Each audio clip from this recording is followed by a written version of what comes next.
So Todd, great to see you again. How's lockdown been for you so far? Um, yeah, bizarre, right?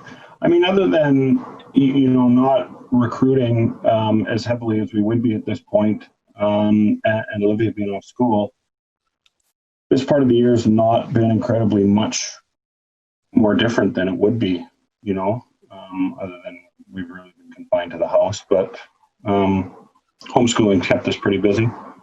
There's probably a good chance that Olivia's taught me more than I've taught her, but no, it's been fun. I think it's been, kids need to be around other kids, but as far as connecting with your child every single day for the entire day, it's been good for the both of us.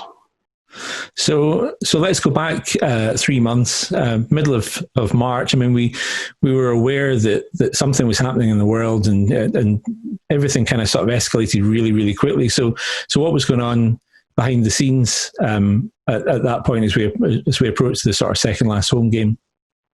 Really strange, difficult question to answer. I mean, the day of the lockdown, we were on the bus going to Coventry.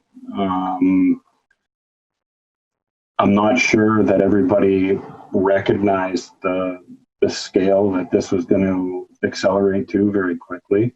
But I think fortunately the league made a smart decision. We got turned around just on the other side of the Fourth Road Bridge and sent back home. And it really, it didn't really sink in until it was all hands on deck to really get these guys out of here as quickly as possible when the airport started shutting up.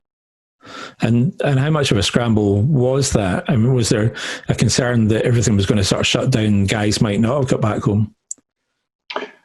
Absolutely. I mean, I think when it was called off, we were kind of sitting in no man's land waiting to see what was going to happen. And then very quickly, it became apparent that, guys needed to get on flights very quickly. Flights were getting canceled left, right, and center. So it was a very busy time, and everybody just chipped in and made sure that when we did get flights for these guys, we got them to the airport safely and as quickly as possible. I know a big fear for a lot of guys were being cut off from their family, especially here in Europe, where it was probably accelerating a lot more than it was in North America at the time. Last season was with a fantastic start, sort of riding high in the league, and then it kind of all sort of fell off, and we had that horrible sort of period. Was there even a small amount of relief that it was kind of sort of done, and you could kind of sort of move on to a new season? I'd be lying if I said the initial reaction wasn't relief, but that really quickly turned to frustration because, I mean, not in my lifetime have I ever seen a nice hockey season canceled right from from the youth teams.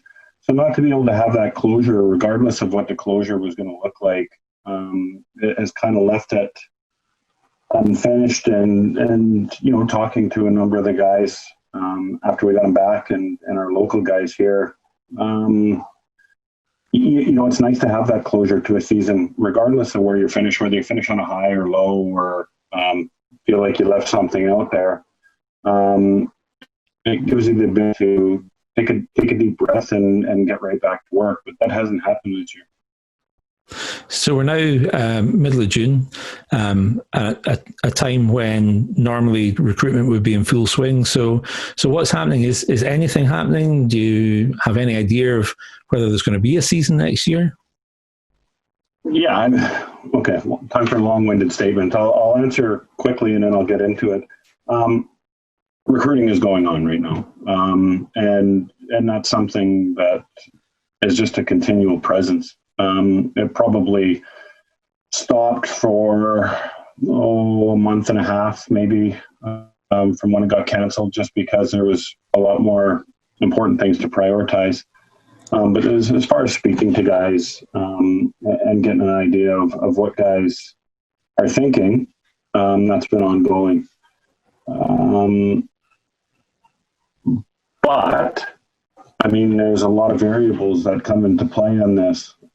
We don't yet have a start date for our season. I understand that they're looking at a number of different scenarios, but until we know length of season, how many home gates that a team is going to have to get through a season, it becomes very difficult to sign contracts. Although there is a lot of guys out there right now that are looking to get some assurance of a job next year. So it is ongoing at the moment. And in terms of speaking to guys, is there a reluctance from some players to commit, given that Europe seems to be maybe sort of opening up a little bit sooner than the UK? Because obviously the length of season is going to affect how much money they make. Well, absolutely. I would say it's split. Some guys are very reluctant to come into this situation. An example was given to me the other day that what happens if somebody on our team becomes infected, and it puts not only the entire team, but fan base and all our volunteers at risk. And also the thought of being cut off from your family if it escalates like that quickly again. And you're absolutely right. I mean, players generally go into a hockey season knowing that they're going to get 30 to 33 weeks wage. We don't know if it's going to be compressed, if we're going to run a full season. So that'll have a significant impact on their wage. But, on the flip side of that, there is guys willing to sign. Employment is important, especially what it's going to look like after this. But it's very uncertain times. We'd be hard pressed to really be reassured that there will be a hockey season coming up this year. Scott Arson announced in the past couple of weeks that he's hanging up his skates and retiring. Did you see that coming? And just what sort of contribution did you see Scott having to this past few years? Well, first of all, I think that Scott's contribution on and off the ice to the team was not always recognized by a number of people.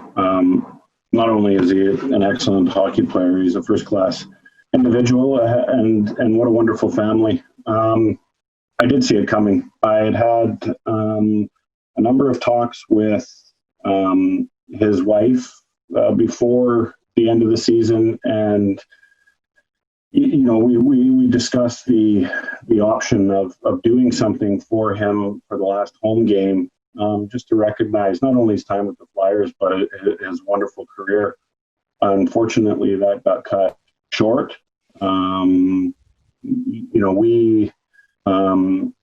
We spent a bit of time with the Arsons, and I can't say enough good things about them, and we certainly wish them all the best.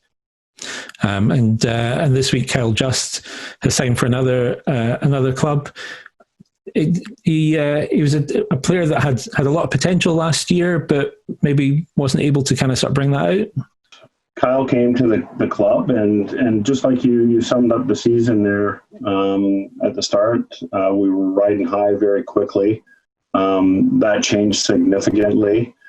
His role in the lineup changed a number of times over the course of the season, but that's another conversation I had with him at the end of the season. I was well aware that he was looking to,